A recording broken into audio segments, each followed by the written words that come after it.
Hello, everyone. Welcome to the next episode of Hewlett-Packard Labs podcast From Research to Reality. Today, we'll be talking about Computer-Society Technology Predictions 2026. This year, we prepared it with 114 people. I couldn't bring all 114, but I have 4 of them, especially distinguished people, join us. Hi, Mrinal, Puneet, Bojana, and Tom.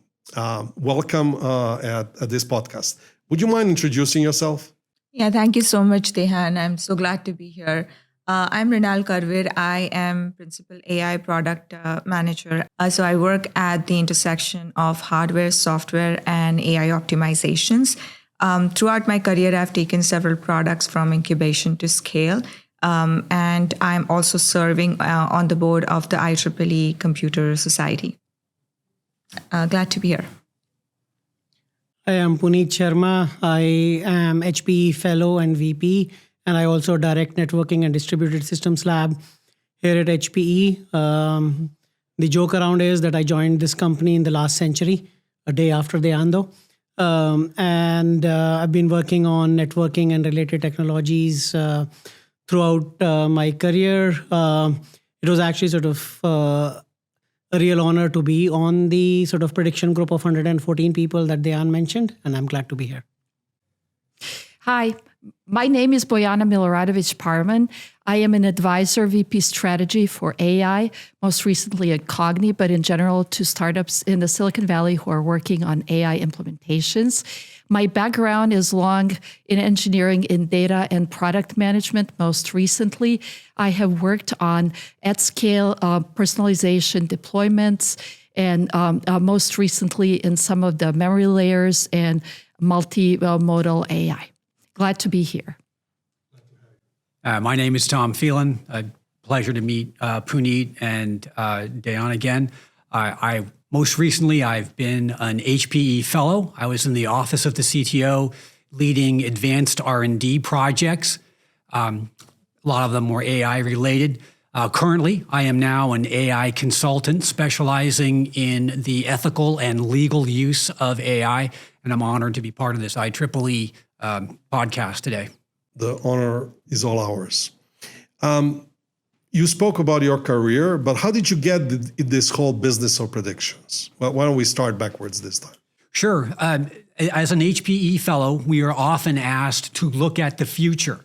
So when I was leading advanced R&D projects for the Office of the CTO, we looked at a number of things. When I stepped away from that role, I was really interested in continuing to look at these new technologies. It keeps me fresh. It keeps me interested. So that's how I became involved in this IEEE effort. Bojana? So I got involved as part of my regular involvement with innovative technologies here in the Silicon Valley. I was very interested in how a large engineering organization like IEEE can think about new predictions and possibly standards that emerge from that perspective. Thank you. Puneet? Yeah, so I actually have been following the IEEE Computer-Society predictions for several years now. This is my first time on the panel, and as part of my role as HPE Fellow and being part of HPE Labs, the technology predictions and looking beyond the horizon is part of my job, so that's how I got involved. Thank you. Mrinal? Yeah, for me, it was almost a coincidence because I was on the first year of my BOG. Of course, on my day job, like I'm always thinking, what are we implementing? How is the roadmap looking like 3 years down the line, 5 years down the line? And you came to one of those meetings and you presented the tech predictions, and I was just fascinated. And then I thought it will be just so amazing to contribute. And then we talked, and that's how I got involved. And it's so amazing to see how the members have grown from about, I want to say 46, 45, just 2 years back to 114 this year. So it's amazing. Yeah, actually it started from handful and then dozen and then couple of dozen and then a few more dozens. And so it grew. I think it's probably easiest for me to summarize for the audience what these predictions are. So what we identified is that there's accelerated growth in many AI areas that drove completely the industry. And so that increased the focus on power. That's one of our insights. And then ever-increasing automation, contributing to robotics, emerging of health, bioengineering, and others. So we identified 26 technologies. I'm not going to talk to all of them. We'll bring up in our discussion a few of those. And there's a lot of correlation. We'll discuss this too. But what is important to point out that among these technologies, those that stood out are those that have good trust, security, governance, and policy, and good social AI. So that's kind of the boring part, but I wanted to save for you the more exciting part. So what, in your opinion, was the most exciting aspects of, what are the surprising findings? So let's start with Puneet this time, in the middle. So I think you have been talking about AI and how it showed everywhere. Reminds me of this Sanskrit phrase, atra tatra sarvatra, which means here, there, and everywhere. So I think A in AI stands for atra tatra sarvatra, omnipresent, basically. And that actually showed up in predictions, both in terms of the verticals and the horizontals of it also. What does I stand for? Intelligence, of course. Bojana, any other surprises for you? So my biggest surprise is that we were able to be futuristic enough with this absolutely light speed of innovation in the AI space. And it is wonderful that we can keep dreaming and being in the future and innovating, and things in the practice and in the field can keep keeping up and challenging us to be even more with the stars in our eyes and looking into the future and all the wonderful things that can come from that. I would echo what has already been said, but what really struck me, we had this year we had 114 people. What really struck me is, wow, the breadth of change that we had. We went all the way from advancements in fusion energy creation, AI, of course, and then how AI bridges into medical. A number of the predictions were how will biomed increase? How will we do independent medication? These were all fantastic things, and I think if we didn't have that 114 people inputting us, we would not have seen this breadth of technologies. What I didn't tell you, in the fall, we'll have about 10,000 people. It's going to go to survey. So that's well. Mrinal, anything from your side? Yeah, I think just to echo the point that AI was almost fundamental to all our predictions. What I want to really point out is that we had the due diligence to say that, hey, this looks like all very near term and what we can do for long term. And I loved that you introduced the risk and rewards category. I think that was new this year. So that was definitely, something we are doing apart from the surprises to balance that out. And we are also looking like beyond just the near term. So that was amazing. Great insights by all of you. If I may just add, because I was part of that effort too, we were kind of on a positive side. Yeah. So if you look at how we graded these technologies, we're all much more positive than any other year. And that shows in all these bubble diagrams, et cetera. So in your opinion, of these 140 people, and you already spoke about them, what resonated with you most? What I can say about 114 people here is just the sheer diversity and representation. We have representation from industry, academia, researchers across countries and across geographies. So that user base kind of starts building a lot of confidence into our prediction. So I loved that we had that kind of diversity and that kind of reach this year.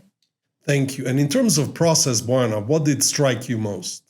For me, it was interesting that in the face of such diversity of opinions and backgrounds, through the voting process for various technologies and various futuristic visions that came through, we were able to really converge on some recurring themes. And that at this scale of breadth and depth of knowledge and diversity, and at this speed of innovation to converge so well that to me was a amazing thing about this process.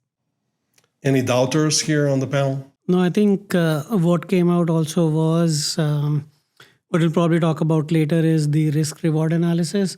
And again, going on how I dismantle the acronyms, adoption intelligence or AI. I think the faster rate of adoption of AI sort of came up really well in these predictions also. And Tom, in what broad areas were predictions made? You already mentioned some. Can you be more exhaustive now? Sure. We were all across the board here, Dejan. So we were talking about quantum computing. So the future of hardware. What advancements will be coming in hardware to aid us in technology? We were talking about medicine. We were talking about space and how development in space would occur. Energy generation. So it was really across the board. I think if you look at the 26 items that we distilled down to, because I don't know how many hundreds there were when we started, but then we consolidated down. Dejan was after us. Okay, you got to consolidate. We need a smaller number. We did find, even with those 26, they're all across the industry and technology. Anything else to add? I think Tom touched upon that, energy, because AI is not going to actually sort of come for free. There is going to be cost and energy consumption and the social cost also to this. And we did actually have not only in terms of the verticals, but the use of AI and how that will, but the fact that you will need fundamental technologies to make this happen and these predictions to come true was important. Yeah, I think one thing that also stands out is how the non-functional characteristics have been thought about. So we have cybersecurity and trustworthy data. And I think now AI in its the whole reach and whole kind of the trend that's ongoing, these form the backbone, which are very important. And up until last year, I think they had honorable mention, but this time they're getting their full spotlight. So I think that's definitely different this year. Now that you mentioned a few times these, by few of you, this high risk reward, who wants to cover those? That's the most interesting part in my mind. Sure. I mean, one of the ones that I proposed was the advancement of what are called ELTs, engineered living therapeutics. So it's a branch of biomedicine aided by artificial intelligence that's designed to target specific human ailments. Okay, very expensive. Okay, how are these going to be done? But also a massive value to humanity in general. So I know I slipped it into 2026. Will it happen in 2026? Probably not. Okay, but it will happen in the future. We'll get the costs under control, and we will see huge steps forward in human health improvement. In particular, the gene therapies or these ELTs. So I think that's one of the things which are high risk, high reward. Just to clarify one thing, when we do predictions for 2026, it doesn't mean that things will necessarily happen that year. What we are advocating is that during that year, these technologies will advance most. And they could be early or late or anywhere in between. Any other favorite high risk reward by any one of you? I think this gives a good kind of framework for a lot of investment decisions that can be made. So, for example, we have high risk, high reward with energy, right? Fusion energy, etc., quantum computing. It is an area that's going to be high reward, also needs high investment. So I think it's a good framework to call out attention from folks like governments and then even big corporations that can make those investments and see those returns on the horizon. I think a lot of it also relates to how the panel looked at these things in a very holistic manner, in the sense that we were not just looking at the energy consumption by data centers, right? But what are these energy sources going to be, and what are the technologies for the future of the energy, to even the computing of in-memory computing, to quantum computing? What will make these predictions sort of realize and happen? And a lot of that was in the risk-reward horizon mentions also. And which of the predictions, actually predictions, not high risk reward, were most interesting for you? Presumably you even voted or maybe even proposed some of these. So who wants to start? So I can talk a little bit about mine.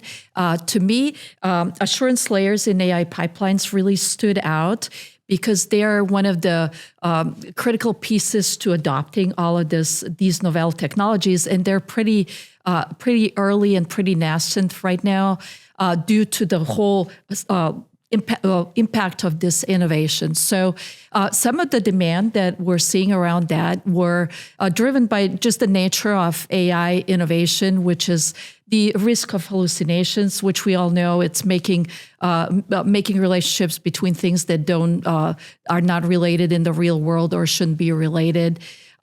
Some of that misuse without detection, as AI is way more powerful and way more similar to how human thinks. And our tools that we use for detection are not good, and it is very easy to miss detecting some misuse of a powerful tool that is more powerful and less deterministic than anything else we've seen before. Another part of the demand is driven by the lack of runtime guardrails, because this technology being new and being non-deterministic requires a completely different set of guardrails. So these problems have been known with more deterministic technologies in the past, but are being completely reimagined for this new era. And then security, of course, very important question for anything that is put forth for us engineers. However, when we put all the tools we can right now to make it really good, the pipelines turn out to be too slow.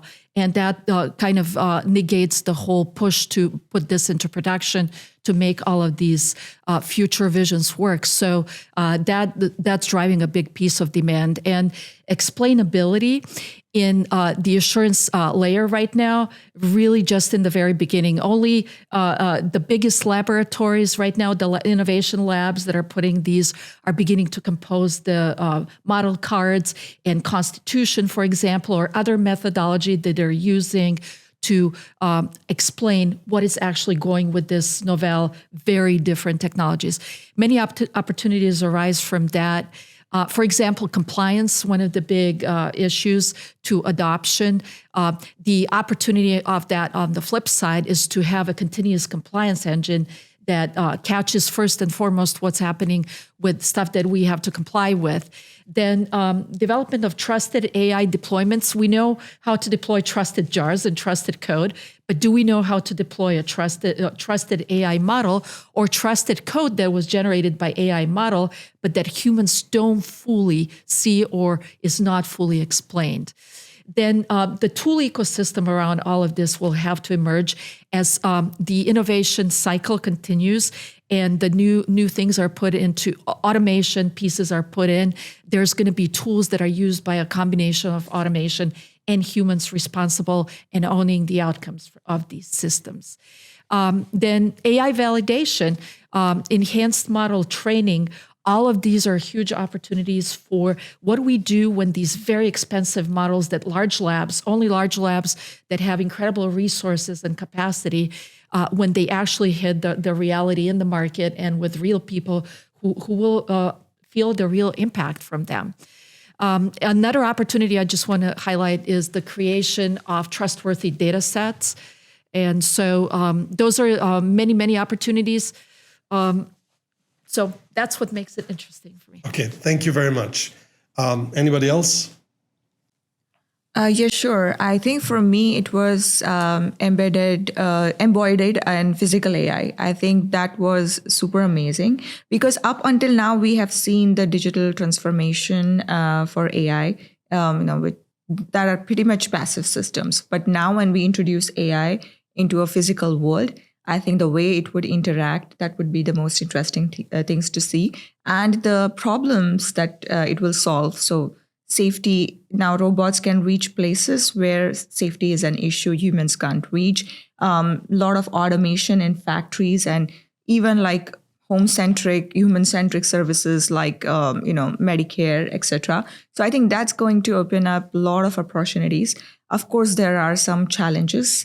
The challenges remain with like security and how robots would actually operate in a non-deterministic environment. So those will be some of the inhibitors, but I think I'm just excited about the opportunity that it will have.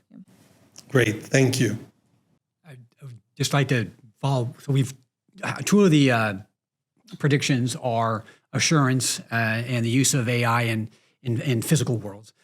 So what I selected as kind of the one that I'm really interested in now is AI and governance. So, okay, the industry is certainly taking steps to introduce transparency, explainability, building in safeguards, but we have governments who are now interested in how's everyone going to use AI, right?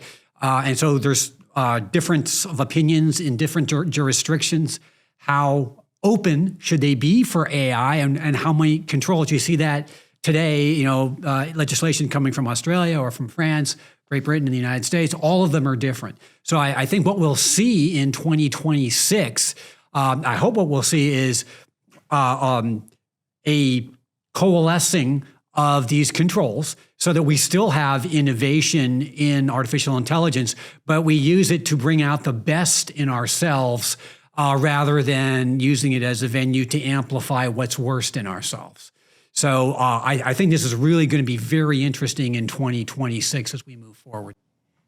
Okay, thank you, Tom. Anybody else? Yeah, so I will actually sort of talk about data center, so the enabling technology for all the AI that we are talking about and how the energy will actually sort of skyrocket, right? We have gone from the era where we were doing tens of kilowatts per rack to, by the time the Feynman generation of GPUs hits and things, to gigawatts per rack, right? Just to sort of provide bit of context and reference, 1 gigawatt can actually support whole of city of San Jose, right? That's the amount of energy we are talking about.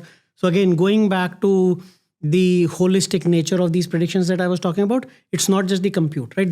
The boundaries across compute, energy, and how we sort of enable has completely sort of gone. We have to work with new sources of energy and how the future grids will look like, how these will be sourced, how will you actually cool a lot of this energy and dissipate that also from two-phase liquid cooling, right? Instead of just carrying a lot of heat in liquid form itself, but the phase change, transmission, and so on, the dielectric coolants and so on, all these things will make fundamental difference. And that's what I think my favorite prediction is. Thank you. Great insights.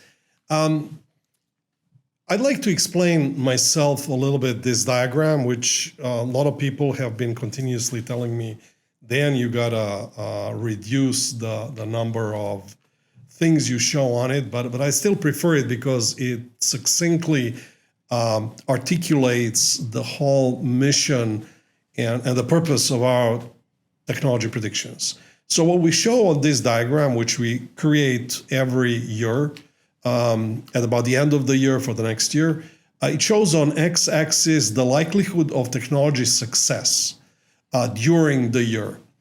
And that could be at any, as I was saying earlier, at any potential phase, could be in inception or later, etc. So it's the delta. On y-axis, however, we show the impact on humanity. And it took us many years to come up with this diagram, but what I was saying earlier, it succinctly articulates the mission of IEEE, or the tagline, which says advancing technology on x-axis for the benefit of humanity, which is y-axis. And then to make things a little bit more interesting, we also color-coded these bubbles. So we like to call it tomato color coding, but it goes from the dark green, when the tomato just starts, all the way when it's ripe and red. We don't go into darker than that.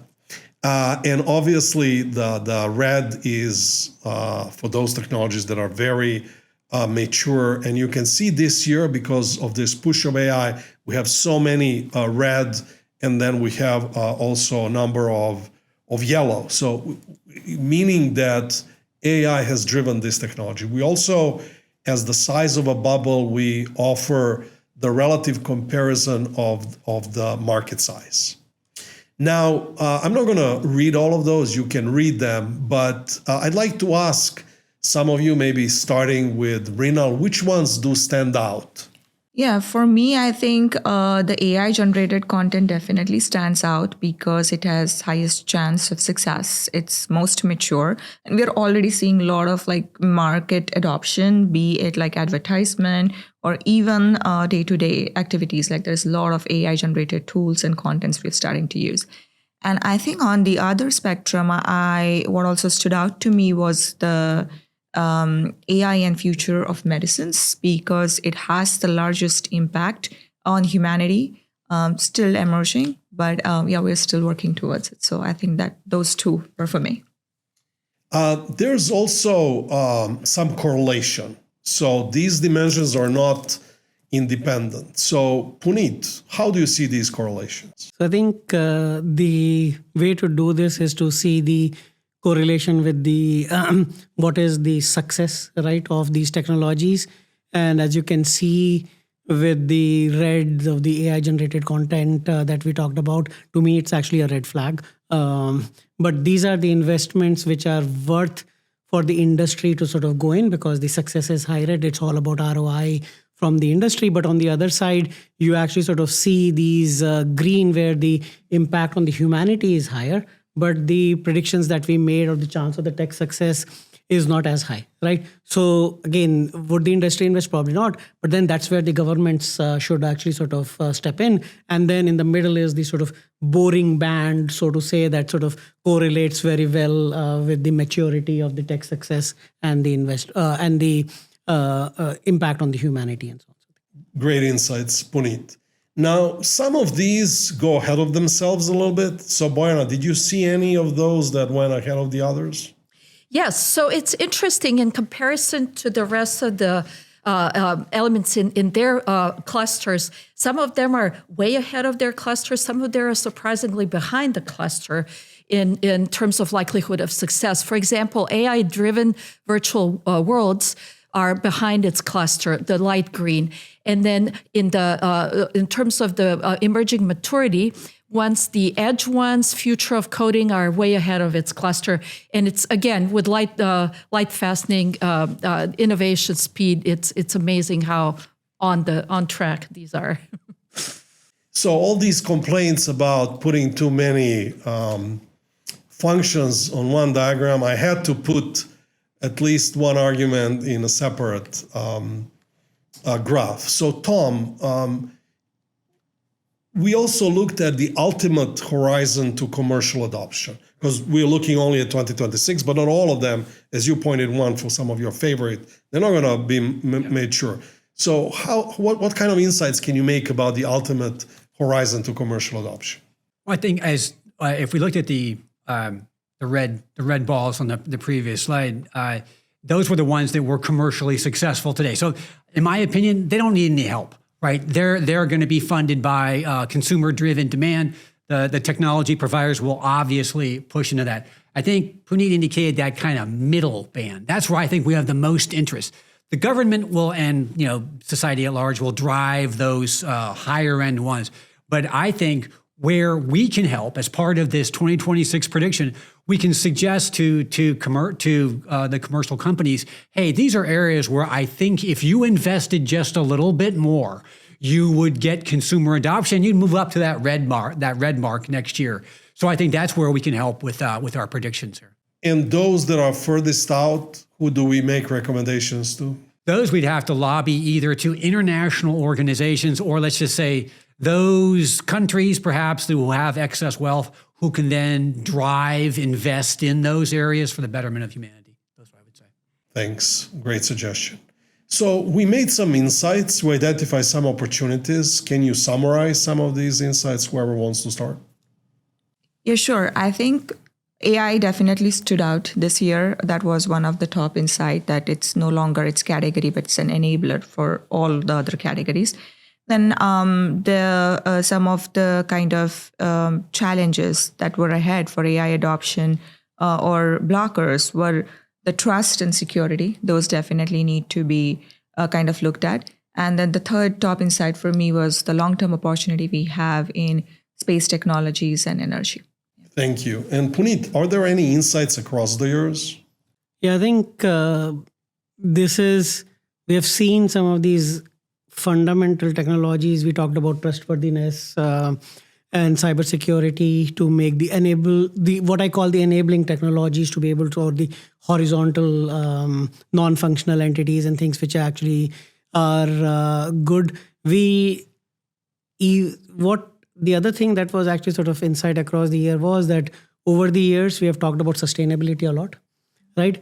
Now, the whole sustainability angle with the energy has actually sort of become so intertwined with AI that it did not sort of, it's not that the sustainability disappeared. It's sort of just sprinkled everywhere, right? The atra tatra sarvatra that I was talking about, now the sustainability is like that, right? So I think those were some of the interesting insights across the years. Great insights. I can't repeat what you said, but and in terms of longer term, broader impact, Bojana, are there any optimal risk-reward ratios that you want to bring up? So I think robotics and robot scientists are a very interesting long-term broader opportunity, optimal risk-reward ratios. It's both in terms of how they can transform the overall background of work and life, but also how they can transform the science through automated labs and so on. So a lot of scenarios that none of us even dare think in the past because they looked so impossible and they were not funded, or we could not even imagine how we could justify getting them funded by whomever, are now actually possible. I would just like to, I think that's fantastic. One other additional horizon prediction, I think, is quantum computing. I think when quantum computing comes into commercial availability, we will see another renaissance like we're seeing in AI. Just for the point that you raised, is we'll be able to do computations that we couldn't even conceive of now that will open up another generation of development. Now, Bojana pointed out, and others as well, that there's a lot of changes. How will these change affect workforce? Anyone dares to comment? I can take a stab at that. I mean, I do a lot of looking into the ethical and legal use of artificial intelligence.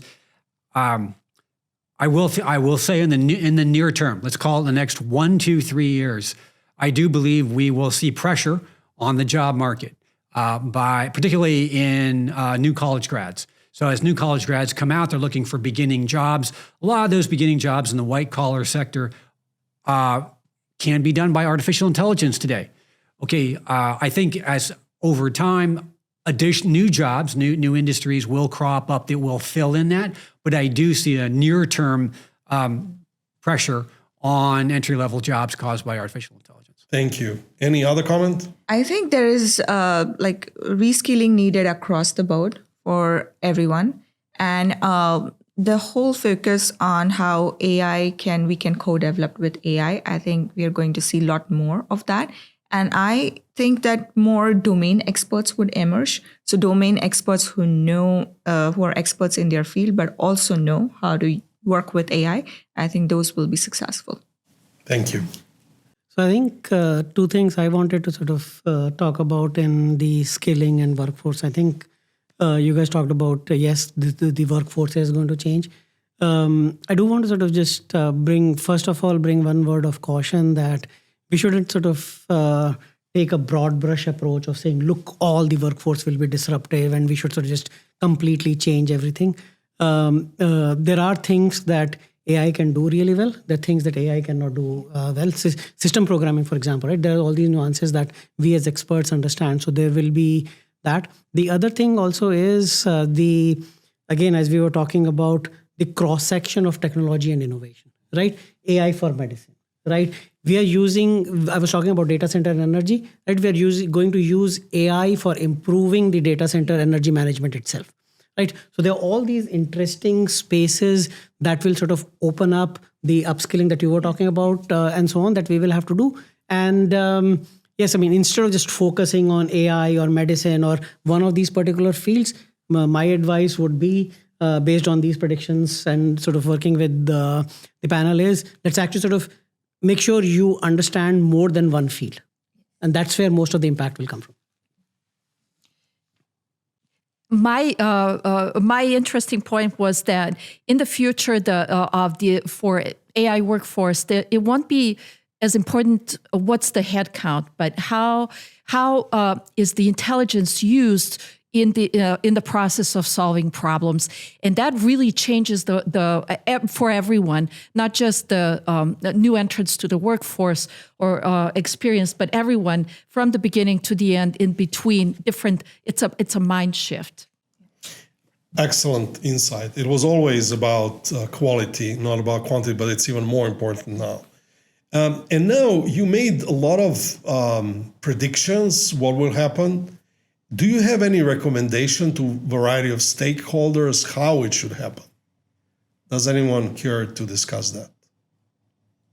I think I would like to add for academia, I think it's very insightful to look at the report to see where the trends are, mainly because the pace at which the innovation is happening and AI is kind of changing a lot of things as well, but to adopt so that the barrier to entry for the students entering the workforce is less, how we can incorporate a lot of responsible AI related practices as well, because earlier it used to be thought that, okay, validation, security, responsible AI is something that we think about in the end, but now we need to integrate that as a holistic process, and how curriculum could be updated to kind of bring that cross-domain expertise and also with the holistic development of a product. I think that would be very insightful for academia.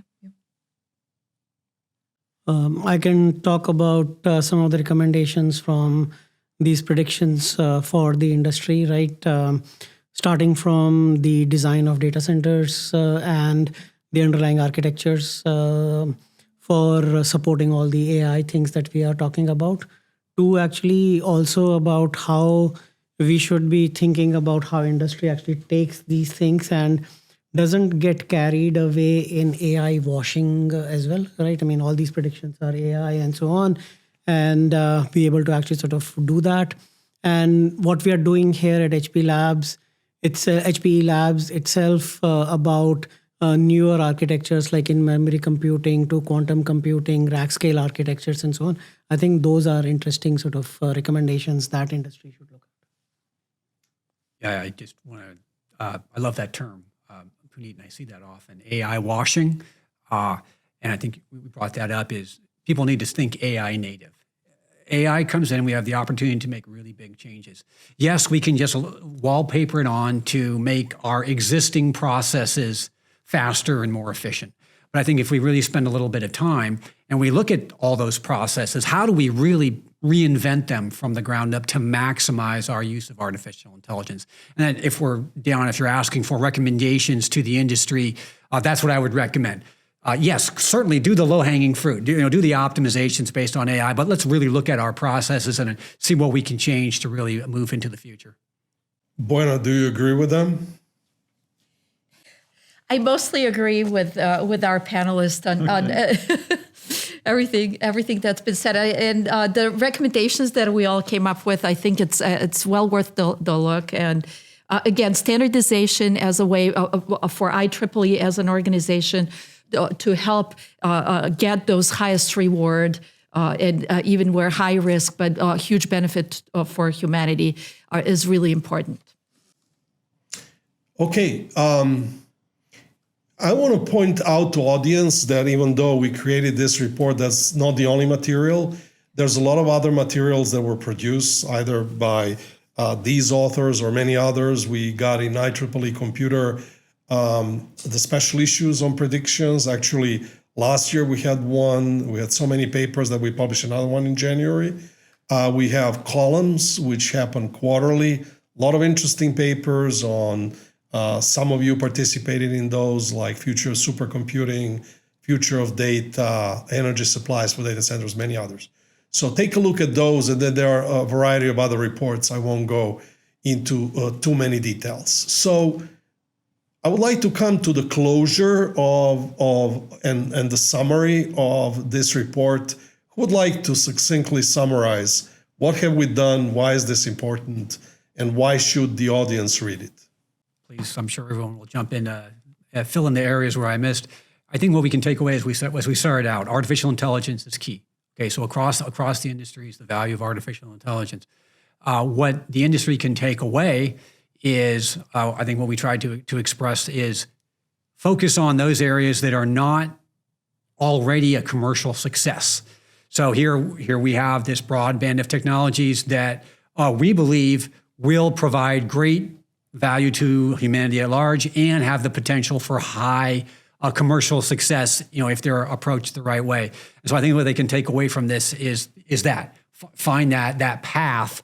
Whatever industry you happen to be in, take these technologies and try to bring them to commercialization. Great insights. I think I would probably say, again, acronyms, accelerated intelligence. I think it has accelerated megatrends, energy, health.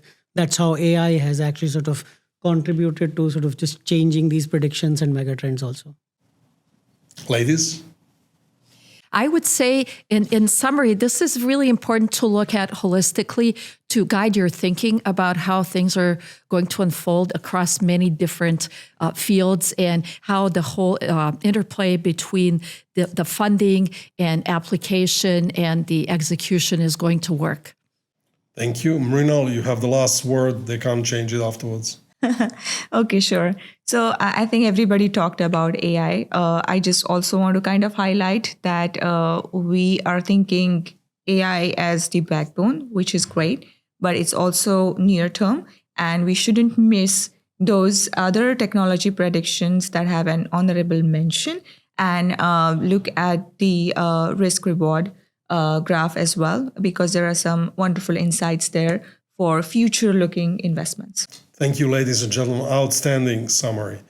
I just want to use the opportunity briefly to say a few words about what we've done in the past, because this is not the first year we've done. We've been doing predictions, as someone pointed, for a number of years. I actually did the study the first time when I've done it was 1999, a paper in IEEE Computer. And ever since the last 15 years, we've done in this format. So what we also do at the end of the year, we repeat evaluation. And then we compare how did technologies do in our opinion, because the same people do. And what we call scorecards revealed exactly the same thing, that AI dramatically accelerated these technologies during 2025. You can see so many more red bubbles, either AI related or motivated by AI. In addition, if you just do the deltas, you can see clearly how much advantages there are. So that's very exact, which wasn't true in the past. So if you look over past few years, it is completely different. It was more negative. It was driven by a variety of things, including by COVID and other things. But the advancements were much, much smaller. And you can literally see on these graphs how it was more negative in the past and it was quite positive as of lately. And the same is true for Horizon. In Horizon, it's really negative because we advanced so much. So the horizon to commercial adoption shorter dramatically. And finally, I would like to say that there are other activities such as megatrends that will be released sometime in the first half of this year, and future workforce. Last year, we've done future workforce in Africa. This year, we'll be doing future workforce in Latin America and Caribbean. What I would like to ask to close this session with you, it was outstanding. I learned from you, even though we work together, but there's always something new to be learned. What would you advise to our audience once they have read front page to the last page, the whole report? What else should they read? Is there any, I ask almost everyone in all of these, I end up this session with a recommendation for the book. Can you make recommendations for the book to our audience? Yeah, sure. I think my recommendation would be The Coming Wave by Mustafa Suleyman, because He just talks about not just how this AI transformation is different than the previous transformations we have seen, like digital transformations and industrial revolution, but he also talks about how it needs to be contained, what measures need to be taken for the containment so that it's beneficial for the entire humanity. So that's definitely my recommendation. Thank you. Puneet? Nexus Information Network History from Stone Age to AI by Yuval Hariri. It talks about how from Stone Age humans have actually built these information networks and they've led to collaborations and conflicts. And what is interesting is he also takes a look at how AI, we were talking about AI generated content, how that will actually sort of have impact on, again, the power centers and not just increase the collaboration, but it can also sort of lead to all these sort of destructive dynasties and things also. Thank you. Sure. I have I have two thoughts that came out as you said that question, Dejan. I was thinking, okay, what can I say? First of all, I'd say there's a report that just came out in February from an organization of the EU and the UN and Bletchley Park about the International Report on AI Safety. It's a rather dry reading, but I recommend everyone read it because it gives you really good of where we are. And then I would suggest a different book, one that kind of opened my mind. It's not a non-technical book. Okay, there's a book called James. I think it came out in 2024. Percival Everett, I think, was the author. And why do I bring that up? It's because it turns the old story from Mark Twain about Lord Jim and Jim as the character. You see it in a completely different light. It's the same story, but it's told from the perspective of James himself. And so I think I use it kind of as a simile of where we are in AI. We can now look at things from a different perspective, see things differently, maybe in an entirely different light. So that's what I'd recommend. Thank you. Great suggestions. And Bojana, remember a book? Yes. The book Clara and the Sun. It's a very insightful book about how something that imitates human language and reasoning can sound very human, but can come to interesting, completely off conclusions. So, and that's within the light of these assurance layers in AI pipelines and so forth. I think it's pretty eye-opening, and it's a story, so we can really easily relate to how these things happen inside AI brains. Thanks. I've never done it before, but I'm going to make a recommendation for first time ever. And I was motivated by Mrinal when she was talking about waves. There's a book on a completely different topic, just like you said. It's called No Wave Without Ocean. It's about family constellations. But it does remind me, AI as a wave cannot exist without the Earth and humanity as a whole. Thanks again. Great session.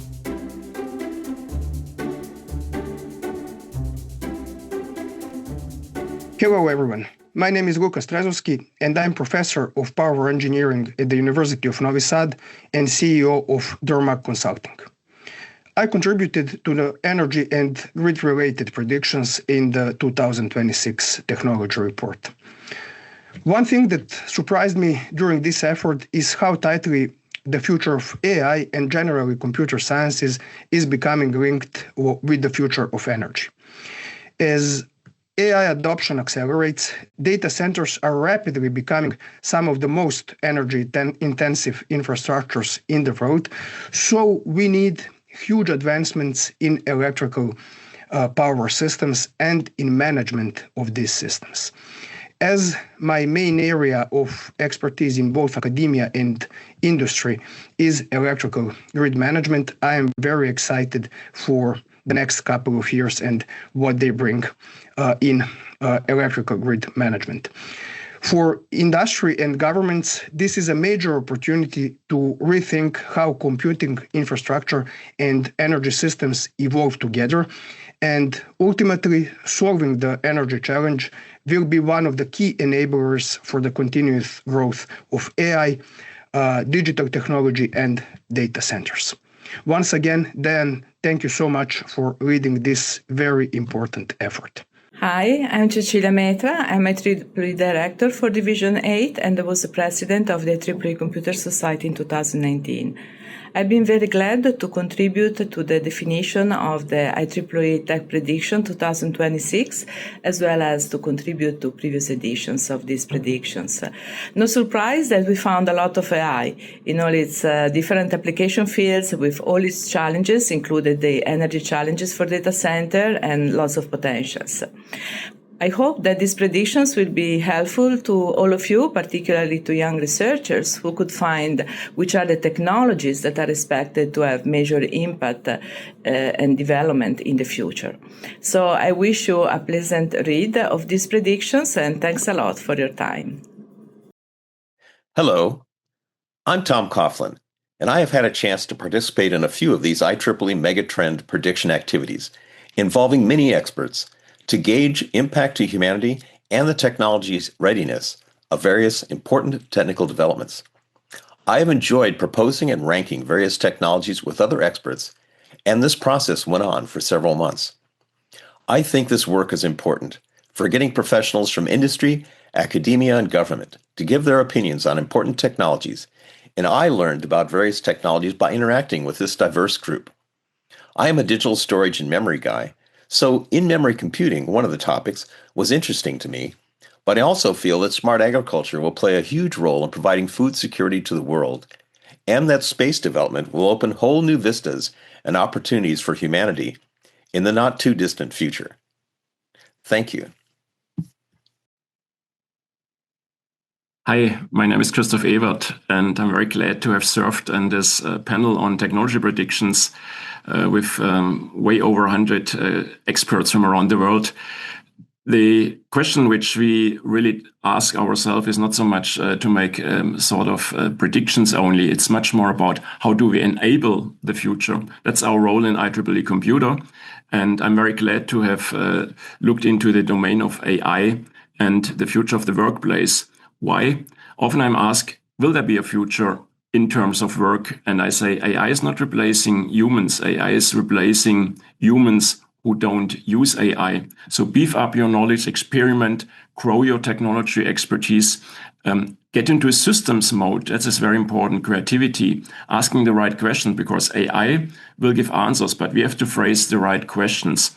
And in doing so, wish you good success in empowering yourself and enabling the future for you, your company, and towards a better world. Thank you.